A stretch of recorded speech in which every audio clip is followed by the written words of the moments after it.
I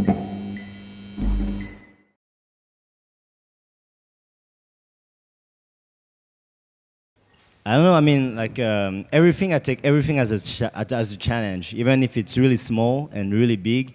I take it as the same level. For some time, like it's really big, a big campaign, like big project. You know, like for example, sometime I would just go there, and for me, it's really easy. You know, because you know what they ask me for is really easy, and sometimes really small thing is hard for me.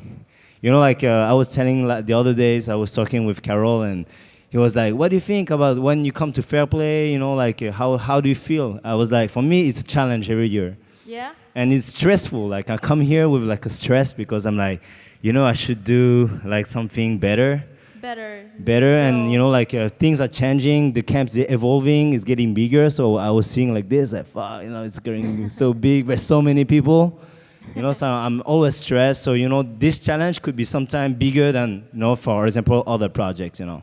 So for me, like, if there's no really, like, for example, the next thing that I'm gonna do, I don't know yet. Like, I know what's gonna coming next in the next 6 months, but you know, as an artist, I think we just know what's gonna come next really soon, but not, we cannot project like in maybe 5 years is hard for us. But, you know, I create so many projects and today, you know, like talking with everybody, you know, like I was having lunch with Sean and he was like, giving me some ideas, and I was like, oh, damn, that's so cool. So it's like so many great ideas, and you know, I mean, it could change everything. So talking with everybody, having, you know, the experience and the feedback with everyone's really inspire you to do something else because you don't want to do the same thing as other people. You just want to do better.